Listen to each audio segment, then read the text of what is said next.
ಆದರೆ ಮಹಿಳೆಯರಲ್ಲಿ ಆಕೆ ತನ್ನ ತಾಯಿಯ ಗರ್ಭದಲ್ಲಿ ಇದ್ದಾಗಲೇ ಆಗೋಗಿರುತ್ತೆ. ಹುಟ್ಟಕ್ಕೆ ಮುಂಚೆ ಈಚೆಗೆ ಬರೋಕ್ಕೆ ಮೊದಲೇನೆ ಗರ್ಭದಲ್ಲಿದ್ದಾಗಲೇ ಅಂಡಾಣುಗಳು ಬಿಡುಗಡೆಯಾಗಿ ಸ್ಟೋರ್ ಆಗಿರುತ್ತೆ. ಆರೋಗ್ಯವಂತ ಮಗುವನ್ನು ಪಡಿಬೇಕು ಅಂದರೆ ಅಲ್ಲಿ ತಾಯಿಯ ವಯಸ್ಸು it place a major role. ಇತ್ತೀಚೆಗೆ 10 ವರ್ಷಕ್ಕೇ ಆರಂಭ ಆಗ್ತಾ ಇದೆ ಋತುಸ್ರಾವ, ಅಂದರೆ ಅಂಡಾಣು ಬಿಡುಗಡೆ 10 ವರ್ಷಕ್ಕೆ ಆಗ್ತಾ ಇದೆ. ಮೊದಲೆಲ್ಲ 14, 16, 18 ವರ್ಷ ಆಗ್ತಾ ಇದೆ. ಆದರೆ ಯಾವ ದಂಪತಿಗಳು ಪ್ರೆಗ್ನೆಂಟ್ ಆಗಬೇಕು, ನಾವು ಒಳ್ಳೆಯ ಆರೋಗ್ಯವಂತ ಮಕ್ಕಳನ್ನ ಪಡೀಬೇಕು ಅನ್ನೋಕ್ಕೆ ತಯಾರಿ ಯಾರೂ ಮಾಡಲ್ಲ.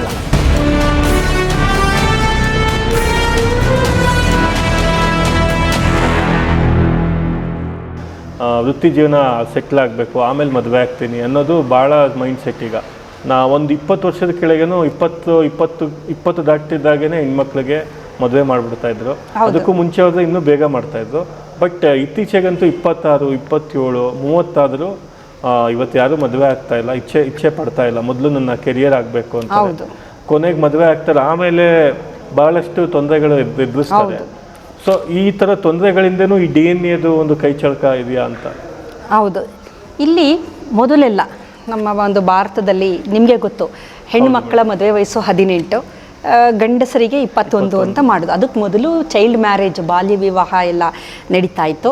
ನಮಗೆ ಗೊತ್ತಿದೆ ಅದ್ರ ಬಗ್ಗೆ. ಬಟ್ ನಂತರ ಕೆಲವೊಂದು ಹಳ್ಳಿಗಳಲ್ಲಿ ಅಥವಾ ಕೆಲವೊಂದು ಬುಡಕಟ್ಟಿನಲ್ಲಿ ಈಗಲೂ ಅದೊಂದು ಚೈಲ್ಡ್ ಮ್ಯಾರೇಜ್ ಅಂತ ಇದೆ. ಅದು ಸಹ ತೊಂದರೆನೇ. ಆರೋಗ್ಯದ ದೃಷ್ಟಿಯಿಂದ ನಾವು ನೋಡೋದಾದರೆ 18ಕ್ಕಿಂತ ಮೊದಲು ಆ ಹೆಣ್ಣು ಮಗಳು ಮದುವೆಯಾಗಿ ಮಗು ಎಲ್ಲ ಪಡೆಯೋದ್ರಿಂದ ದೇಹ ಮತ್ತು ದೈಹಿಕವಾಗಿ ಮಾನಸಿಕವಾಗಿ ಮಕ್ಕಳನ್ನು ಅವರು ಹೆತ್ತು ಅದರ ಪೋಷಣೆ ಮಾಡುವಂಥ ಸಾಮರ್ಥ್ಯ ಅವ್ರಿಗೆ ಇರೋದಿಲ್ಲ. ದೈಹಿಕವಾಗಿ, ಮಾನಸಿಕವಾಗಿ. ಮತ್ತು ಕೆಲವೊಂದು ದೇಹದ ಒಳಗಡೆ ಈ ಒಂದು ಜನನಾಂಗಗಳು ಏನಿರುತ್ತೆ ಅದೆಲ್ಲ ಸರಿಯಾಗಿ ಬೆಳವಣಿಗೆ ಆಗಿರಲ್ಲ, ಪೂರಕವಾಗಿರೋದಿಲ್ಲ. ಹಾಗಾಗಿ ಅವರಿಗೆ ಅದರಿಂದ ತೊಂದರೆ ಆಗುವ ಸಾಧ್ಯತೆ. ಮತ್ತು ಮಾನಸಿಕವಾಗಿ, ದೈಹಿಕತೆಗಿನ್ನ ಮಾನಸಿಕವಾಗೂ ಅವರು ಸಿದ್ಧರಾಗಿರೋದಿಲ್ಲ ಮಕ್ಕಳನ್ನು ಪಡೆದು ಆ ಮಕ್ಕಳನ್ನು ಪೋಷಣೆ ಮಾಡೋದಕ್ಕೆ. ಹಾಗಾಗಿ ಚೈಲ್ಡ್ ಮ್ಯಾರೇಜ್ ಅಥವಾ ತುಂಬ ಅರ್ಲಿ ಮ್ಯಾರೇಜ್ ಇದೆಯಲ್ಲ, ಅದು ಸಹ ಒಂದು ರಿಸ್ಕ್ ಅಂತಲೇ ನಾವು ಅನ್ಬೋದು. ಆದರೆ ಈಗ ಕಾನೂನಿನ ಪ್ರಕಾರ 18 ವರ್ಷದ ಹೆಣ್ಣು ಮಕ್ಕಳಿಗೆ ತುಂಬಿರಲೇಬೇಕು. ಮತ್ತು 21 ವರ್ಷ ಗಂಡಿಗೆ ಇದ್ದಾಗ ಅದನ್ನು ಊರ್ಜಿತ, ಅದನ್ನು ಕಾನೂನಿನ ಪ್ರಕಾರ ನಾವು ಮಾಡಬಹುದು ಅಂತ ಹೇಳ್ತಾರೆ.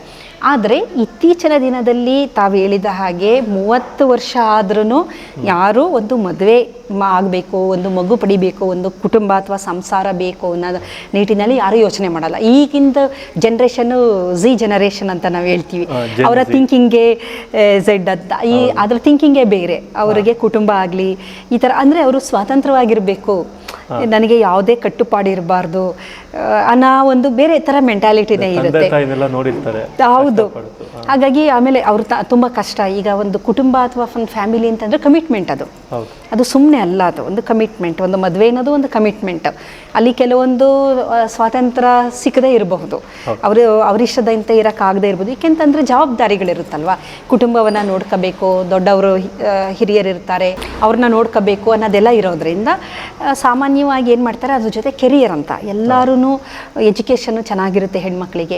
ಅದಾದ ನಂತರ ನಾನು ಇಷ್ಟೆಲ್ಲ ಓದಿದ್ದೀನಿ, ನಾನೇ ದುಡಿಬೇಕು, ನನ್ನ ಕಾಲ ಮೇಲೆ ನಾನು ನಿಂತ್ಕೋಬೇಕು ಅನ್ನೋದು. ಆಮೇಲೆ ನಾನು ದುಡಿತಾ ಇದ್ದೀನಿ, ನನ್ನೊಂದಷ್ಟು ಆಸೆಗಳಿದೆ, ಅದನ್ನು ಪೂರೈಸ್ಕೊಂಡು ಆಮೇಲೆ ಆಗೋಣ. ಇದೆಲ್ಲ ಮಾಡೋಷ್ಟರಲ್ಲಿ 30 ಕ್ರಾಸ್ ಆಗೋಗಿರುತ್ತೆ, 30-35 ಆಗೋಗ್ಬಿಟ್ಟಿರುತ್ತೆ. ಅಂದರೆ ಅವರು ಮದುವೆ ಅಂತ ಥಿಂಕ್ ಮಾಡೋ ಅಷ್ಟರಲ್ಲಿ. ಮದುವೆ ಆದಾಗಲೂ ಅವ್ರಿಗೆ ಇಶ್ಯೂಸ್ ಇರಲ್ಲ. ಮಕ್ಕಳನ್ನ ಒಂದು 2-3 ವರ್ಷ ಬೇಡ ಅಂತ ಅನ್ಕೊಂತಾರೆ, ಆರಾಮಾಗಿರೋಣ ಒಂದು 3-4 ವರ್ಷ ಅಂತ. ಸೊ ಇದೆಲ್ಲ ಆಗಷ್ಟರಲ್ಲಿ 35ರಿಂದ 40ವರೆಗೂ ಅವರು ರೀಚ್ ಆಗಿಬಿಡ್ತಾರೆ. ಆವಾಗ ಏನಾದರೂ ಮಕ್ಕಳಾದಾಗ ಅಂತಹ ಸಂದರ್ಭದಲ್ಲಿ ಹುಟ್ಟುವ ಮಕ್ಕಳಿಗೆ ನಾನಾ ರೀತಿಯ, ಹುಟ್ಟಬೇಕಾದ್ರೆ ಅಂಗವೈಕಲ್ಯತೆ ಇರುತ್ತೆ, ಅದು ಬುದ್ಧಿಮಾಂದ್ಯತೆ ಇರುತ್ತೆ, ಮಗು ಚೆನ್ನಾಗಿ ಆರೋಗ್ಯವಾಗಿರೋದಿಲ್ಲ, ಕೈ ಕಾಲು ಬೆಳವಣಿಗೆ ಆಗಿರೋದಿಲ್ಲ, ಮೆದುಳು ಬೆಳವಣಿಗೆ ಆಗಿರೋದಿಲ್ಲ. ಇದರ ಜೊತೆಲಿ ಕಿವಿ ಕೇಳದೆ ಇರ್ಬೋದು, ಬೇಕಾದಷ್ಟು ಎಲ್ಲ ಥರದ ಅಂಗವೈಕಲ್ಯತೆಗಳನ್ನು ನಾವು ನೋಡ್ತೀವಿ. ಸಿಂಡ್ರೋಮ್ಸ್ಗಳು ಅಂತ ಒಂದಿದೆ. ಸಿಂಡ್ರೋಮ್ ಅಂದರೆ ಕಾಯಿಲೆಗಳ ಕೂಟ ಅಂತ. ತುಂಬ ಕಾಯಿಲೆಗಳಿರುತ್ತೆ. ಕೂಟ ಕಾಯಿಲೆ ಅಂದರೆ ತುಂಬ ಕಾಯಿಲೆಗಳಿರುತ್ತೆ. ಹೃದಯ ಆಗ್ಬೋದು, ಶ್ವಾಸಕೋಶ, ಎಲ್ಲ ತಲೆಯಿಂದ ಕಾಲುವರೆಗೂ ತೊಂದರೆಗಳಿರುತ್ತೆ. ಹಾಗಾಗಿ ಅದರಲ್ಲಿ ಮುಖ್ಯವಾಗಿ ವಯಸ್ಸಾದಾಗ ಹೆಣ್ಣು ಮಕ್ಕಳಿಗೆ ವಯಸ್ಸಾಗಿ ಅವರು ಪಡೆಯುವ ಮಕ್ಕಳಲ್ಲಿ ಈ ರೀತಿಯ ಸಿಂಡ್ರೋಮ್ಸ್ಗಳಂತೀವಿ. ಡೌನ್ ಸಿಂಡ್ರೋಮ್ ಅಂತ ಕೇಳಿರ್ಬೋದು, Turner syndrome, Klinefelter syndrome, Patau syndrome, Edward syndrome, cri du cat, ಊಲ್ ಅರ್ಫಾನ್ ಸಿಂಡ್ರೋಮ್, ಇದ್ರದ್ದು ದೊಡ್ಡ ಲಿಸ್ಟೇ ಇದೆ. ಈ ಥರದ ಕಾಯಿಲೆಗಳ ಇರುವಂತಹ ಮಕ್ಕಳು ಹುಟ್ಟುವ ಸಾಧ್ಯತೆ ಜಾಸ್ತಿ. ಹಾಗಾಗಿ ಇಂಥ ಅಬ್ನಾರ್ಮಲ್ ಅಂತ ನಾವೇನು ಹೇಳ್ತೀವಿ, ಬುದ್ಧಿಮಾಂದ್ಯತೆ ಅಥವಾ ಈ ಅಬ್ನಾರ್ಮಲಿಟಿ ಇರುವಂಥ ಮಕ್ಕಳು ಹುಟ್ಟಬೇಕಾದ್ರೆ ತಾಯಿಯ ವಯಸ್ಸು ಅದಕ್ಕೆ ಬಹಳ ಪ್ರಮುಖವಾದ ಅಂಶ ಅಂತ ವಿಜ್ಞಾನಿಗಳು ತಿಳಿಸಿದ್ದಾರೆ. ಎಲ್ಲ ಸಂಶೋಧನೆಗಳಿಂದ ನಮಗೆ ತಿಳಿದು ಬಂದಿರೋ ವಿಚಾರ ಅಂದರೆ ತಾಯಿಯ ವಯಸ್ಸು ಬಹಳ ಮುಖ್ಯ.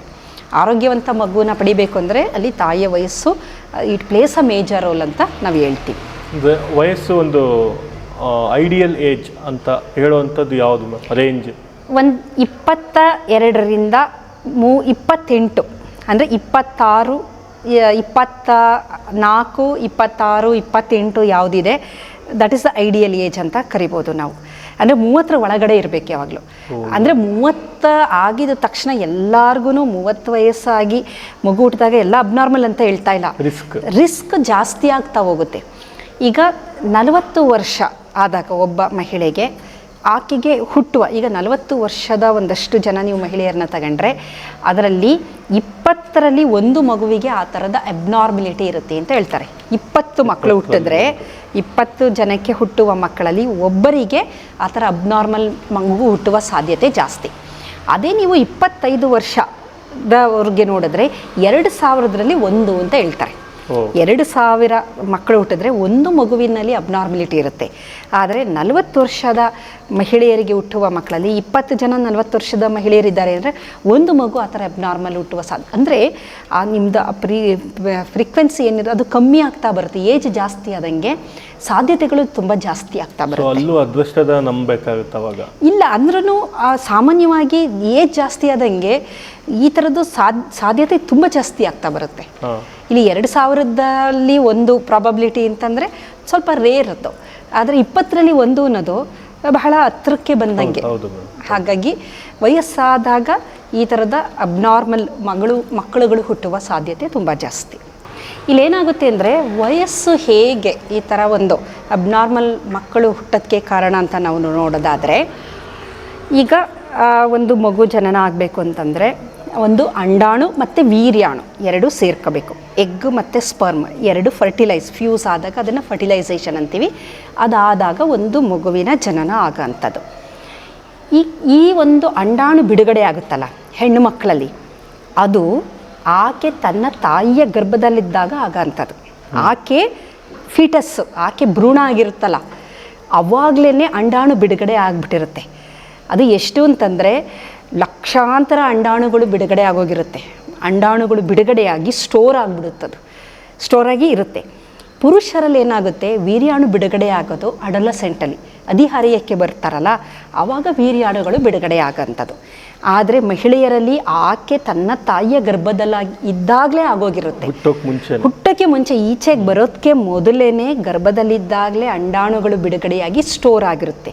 ಲಕ್ಷಾಂತರ 30 ಲಕ್ಷ ಅಂಡಾಣುಗಳು ಬಿಡುಗಡೆಯಾಗಿ ಸ್ಟೋರ್ ಆಗಿರುತ್ತೆ. ನಂತರ ಆಕೆ ಮಗು ಆಗುತ್ತೆ, ಹೆಣ್ಣು ಮಗಳವಳು, ಆಲ್ರೆಡಿ ಅಂಡಾಣುಗಳು ಒಳಗಡೆ ಇರುತ್ತೆ.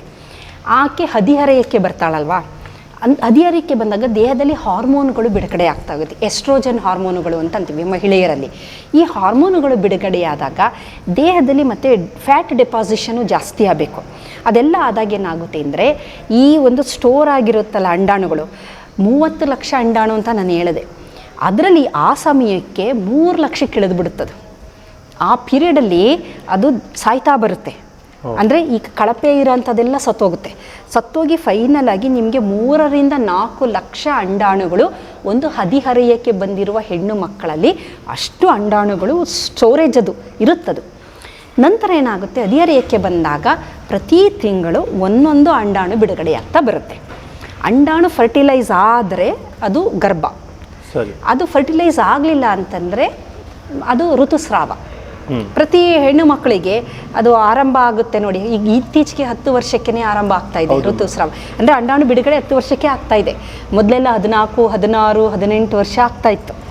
ಈಗ 10 ವರ್ಷ 8 ವರ್ಷದ ಸಣ್ಣ ಪುಟ್ಟ ಮಕ್ಕಳಿಗೆ ಅಂಡಾಣು ಬಿಡುಗಡೆ ಆಗ್ತಾ ಇದೆ. ಅಂಡಾಣುಗಳು ಬಿಡುಗಡೆ ಆಗ್ತಾ ಇದೆ. ಬಿಡುಗಡೆಯಾಗಿ ನಂತರ ಏನಾಗುತ್ತೆ, ಅದು ಫರ್ಟಿಲೈಸ್ ಆಗೋದಿಲ್ಲ. ಆಗೇನಾಗುತ್ತೆ, ಅದು ಋತುಸ್ರಾವ ಆಗಿ ಇದಾಗುತ್ತೆ. ಈ 3ರಿಂದ 4 ಲಕ್ಷ ಅಂಡಾಣುಗಳಿರುತ್ತಲ್ಲ, ಪ್ರತಿ ತಿಂಗಳು ಬಿಡುಗಡೆ ಆಗುವ ಅವುಗಳಲ್ಲಿ ಒಂದು ಕಾಂಪಿಟೇಷನ್ ಇರುತ್ತೆ. ಯಾವುದು ಬಿಡುಗಡೆ ಆಗಬೇಕು ಅಂತ, ಯಾವುದು ತುಂಬ ಚೆನ್ನಾಗಿರುತ್ತೆ ಕ್ವಾಲಿಟಿ, ಅಂದರೆ ಏನೂ ಅದರಲ್ಲಿ ತೊಂದರೆ ಇರಲ್ಲ, ಕಾಯಿಲೆ ಇರಲ್ಲ ಅಥವಾ ಮ್ಯೂಟೇಷನ್ ಇರಲ್ಲ, ಅಂಥದ್ದು ಪ್ರತಿ ತಿಂಗಳು ಬಿಡುಗಡೆ ಆಗ್ತಾ ಬರುತ್ತೆ. ಈಗ ಒಂದು ಹೆಣ್ಣು ಮಗು 10 ವರ್ಷಕ್ಕೆ ಆಕೆ ಋತುಮತಿ ಆದರೆ ಪ್ರತಿ ವರ್ಷ 12 ಅಂಡಾಣುಗಳು ಬಿಡುಗಡೆ ಆಗುತ್ತೆ. ಅಂದರೆ ತಿಂಗಳಿಗೆ ಒಂದೊಂದು ಅಂತ ನಾವು ಲೆಕ್ಕ ಕಂಡ್ರೆ ಪ್ರತಿ ವರ್ಷ 12 ಅಂದರೆ ಆಕೆಗೆ 40 ವರ್ಷ ಆಗಸ್ಟ್ರಲ್ಲಿ ಆಕೆಯಲ್ಲಿ ಸ್ಟೋರ್ ಆಗಿರೋ ಎಲ್ಲ ಒಳ್ಳೆ ಅಂಡಾಣುಗಳು ಖಾಲಿಯಾಗೋಗಿರುತ್ತೆ. ಇನ್ನು ಉಳಿದಿರೋದೆಲ್ಲ ಕಳಪೆ, ಅದರಲ್ಲಿರೋಂಥದ್ದು ತುಂಬ ಕಾಯಿಲೆಗಳು ಅಥವಾ ಮ್ಯೂಟೇಷನ್ಗಳು. ಅಂಥ ಅಂಡಾಣು ಹೆಲ್ತಿ ವೀರ್ಯಾಣುಗಳ ಜೊತೆ ಏನಾದರೂ ಫ್ಯೂಸ್ ಆದರೂ ಹುಟ್ಟುವ ಮಕ್ಕಳಲ್ಲಿ ಈ ಒಂದು ನಾವು ಅಬ್ನಾರ್ಮಲಿಟಿ, ಬುದ್ಧಿಮಾಂದ್ಯತೆ ನೋಡ್ಬೋದು. ಆದರೆ ಪುರುಷನ ವಯಸ್ಸು ಇಲ್ಲಿ ಕೌಂಟ್ ಆಗಲ್ಲ. ಪುರುಷನಿಗೆ 60 ವರ್ಷ ಆದ್ರೂ ಅಂಡಾಣುಗಳು ಚೆನ್ನಾಗೇ ಇರುತ್ತೆ, ಅಂದರೆ ಏನು ಕಾಯಿಲೆ ಇಲ್ಲದೆ ಹೋದರೆ. ಈಗ ವಯಸ್ಸಾಗ್ತಿದ್ದಂಗೆ ಕಾಯಿಲೆಗಳು ಸಾಮಾನ್ಯವಾಗಿ ಬರುತ್ತೆ, ಡಯಾಬಿಟಿಕ್ ಆಗ್ಬೋದು, ಬೇರೆ ಬೇರೆ ಥರದ ತೊಂದರೆ. ಇಲ್ಲ ಏನೂ ಕಾಯಿಲೆ ಇಲ್ಲ, ಚೆನ್ನಾಗಿದ್ದಾರೆ ಅಂದರೆ ಅವರಲ್ಲಿ ಒಳ್ಳೆಯ ವೀರ್ಯಾಣುಗಳಿರುತ್ತೆ. ಕಾರಣ ಏನಂತಂದರೆ ಪುರುಷನಲ್ಲಿ ಯಾವುದೇ ವೀರ್ಯಾಣು ಬಿಡುಗಡೆಯಾಗಿ ಸ್ಟೋರ್ ಆಗಿಲ್ಲ ಎಲ್ಲೂ. ಪ್ರತಿ ತಿಂಗಳು ಪ್ರತಿ ಇದರಲ್ಲೂ ಬಿಡುಗಡೆ ಆಗ್ತಾನೆ ಇರುತ್ತೆ, ಚೆನ್ನಾಗಿರೋ ಅಂಥದ್ದು ಬಿಡುಗಡೆನೇ ಆಗ್ತಾ ಇರುತ್ತೆ. ಸೊ ಇಲ್ಲಿ ಮಿಲಿಯನ್ಸ್ ಆಫ್ ಸ್ಪರ್ಮು ಬಿಡುಗಡೆ ಆಗುತ್ತೆ ಒಂದು ಸಲಕ್ಕೆ. ಆ ಮಿಲಿಯನ್ನಲ್ಲಿ ಒಂದು ಹೆಲ್ತಿಯಾಗಿರೋದು ಮಾತ್ರ ಅಂಡಾಣು ಜೊತೆ ಫ್ಯೂಸ್ ಆಗೋದು. ಹಾಗಾಗಿ ಪುರುಷನ ವಯಸ್ಸು ಅಷ್ಟೊಂದು ಕೌಂಟ್ ಆಗಲ್ಲ. ಈ ಮಹಿಳೆಯ ವಯಸ್ಸು ಯಾವಾಗಲೂ ಇಂಥ ಒಂದು ಅಬ್ನಾರ್ಮಲ್ ಮಕ್ಕಳು ಹುಟ್ಟೋದಕ್ಕೆ ಕೌಂಟ್ ಆಗೋದು. ಹಾಗಾಗಿ ಮಹಿಳೆಯರು ಒಂದು ಸರಿಯಾದ ವಯಸ್ಸು, ನಾನು ಹೇಳಿದೆ 24, 26, 28 ಇಷ್ಟರಲ್ಲಿ ಅವರು ಮಕ್ಕಳು ಆದರೆ 1-2 ಮಕ್ಕಳು ಇಷ್ಟು ಆದರೆ ಆ ಮಕ್ಕಳು ಆರೋಗ್ಯವಂತ ಮಕ್ಕಳನ್ನು ನಾವು ನೋಡ್ಬೋದು. ವಯಸ್ಸಾಗ್ತಿದ್ದಂಗೆ ಈ ಥರ ಅಬ್ನಾರ್ಮಲ್ ಮಕ್ಕಳು ಹುಟ್ಟುವ ಸಾಧ್ಯತೆ ಜಾಸ್ತಿ. ಬಟ್ ಹೌದು, ಅದು ಇದಕ್ಕೆ ಬೇಕಾದಂಥ ಒಂದು ಮೆಜರ್ಸ್ ತಗೋಬೇಕು ಅಂದರೆ ಕ್ರಮಗಳು ತಗೋಬೇಕು. ಹೌದು, ಏಕೆ ಅಂತಂದರೆ ಇವಾಗ ಸಾಮಾನ್ಯವಾಗಿ ನೋಡಿ ನಾವೇನು ಮಾಡ್ತೀವಿ, ಈ ಮದುವೆಗೆ ಆಗುವಂತಹ ತಯಾರು ಮಾಡುವಂತಹ ಥರ ಈ ಪ್ರಿಪ್ರೇಷನ್ ಏನಿರುತ್ತೆ ಅದು ಪ್ರೆಗ್ನೆನ್ಸಿಗೆ ಮಾಡಲ್ಲ ಯಾರೂ. ಈಗ ಮದುವೆ ಅಂದರೆ ನೋಡಿ ನಿಮಗೆ ಗೊತ್ತಿದೆ ಎಷ್ಟೆಲ್ಲ ತಯಾರಿ ಮಾಡ್ತಾರೆ. ಒಂದು ವರ್ಷದ ತಯಾರಿ, ಅವ್ರು ಹಾಕೋ ಬಟ್ಟೆಯಿಂದ ಹಿಡಿದು ಊಟದಿಂದ ಹಿಡಿದು ಆ ಒಂದು ಎಲ್ಲಿಯೇ ಮದುವೆ ಆಗ್ತಾರೆ ಆ ಸ್ಥಳದಿಂದ ಹಿಡಿದು ಡೆಕೋರೇಷನ್ ಎಲ್ಲದಕ್ಕೂ ತಯಾರಿ ಮಾಡ್ಕೊತಾರೆ. ಆದರೆ ಯಾವ ದಂಪತಿಗಳು ಪ್ರೆಗ್ನೆಂಟ್ ಆಗಬೇಕು, ನಾವು ಒಳ್ಳೆಯ ಆರೋಗ್ಯವಂತ ಮಕ್ಕಳನ್ನು ಪಡೀಬೇಕು ಅನ್ನೋದಕ್ಕೆ ತಯಾರಿ ಯಾರೂ ಮಾಡಲ್ಲ. ಕಾರಣ ಇದ್ರ ಬಗ್ಗೆ ಅರಿವೇ ಇಲ್ಲ ಅವ್ರಿಗೆ. ಪ್ರೆಗ್ನೆನ್ಸಿ ಅನ್ನೋದು ಇಬ್ಬರು ದೈಹಿಕವಾಗಿ, ಮಾನಸಿಕವಾಗಿ, ಸಾಮಾಜಿಕವಾಗಿ, ಆಮೇಲೆ ಲೈಂಗಿಕವಾಗಿ ಮತ್ತು ಸ್ಪಿರಿಚುವಲ್ ಆಧ್ಯಾತ್ಮಿಕವಾಗಿ ಹೆಲ್ತಿ ಇದ್ದಾಗ ಮಾತ್ರ ಅವರಿಗೆ ಹುಟ್ಟುವ ಮಕ್ಕಳು ಹೆಲ್ತಿಯಾಗಿರುತ್ತೆ. ಅಂದರೆ ಎಷ್ಟು ಕಾಂಪೊನೆಂಟ್ ಆಯಿತು, ದೈಹಿಕ, ಮಾನಸಿಕ, ಸಾಮಾಜಿಕ, ಲೈಂಗಿಕ ಮತ್ತು ಆಧ್ಯಾತ್ಮಿಕ ಇಷ್ಟು ಇದ್ದಾಗ ಮಾತ್ರ ಅಂಥ ದಂಪತಿಗಳಿಗೆ ಹುಟ್ಟುವ ಮಕ್ಕಳು ತುಂಬ ಚೆನ್ನಾಗಿರ್ತಾರೆ, ಎಲ್ಲ ರೀತಿಯಲ್ಲಿ ಆ ಮಕ್ಕಳು ಆರೋಗ್ಯವಂತರಾಗಿರ್ತಾರೆ. ಈ ಕಾಂಪೊನೆಂಟಲ್ಲಿ ಯಾವುದೇ ಒಂದು ಮಿಸ್ಸಿಂಗ್ ಇದ್ರೂ ಆ ಹುಟ್ಟುವ ಮಕ್ಕಳಲ್ಲಿ ಆ ನ್ಯೂನ್ಯತೆಗಳನ್ನು ನಾವು ನೋಡಬೇಕು.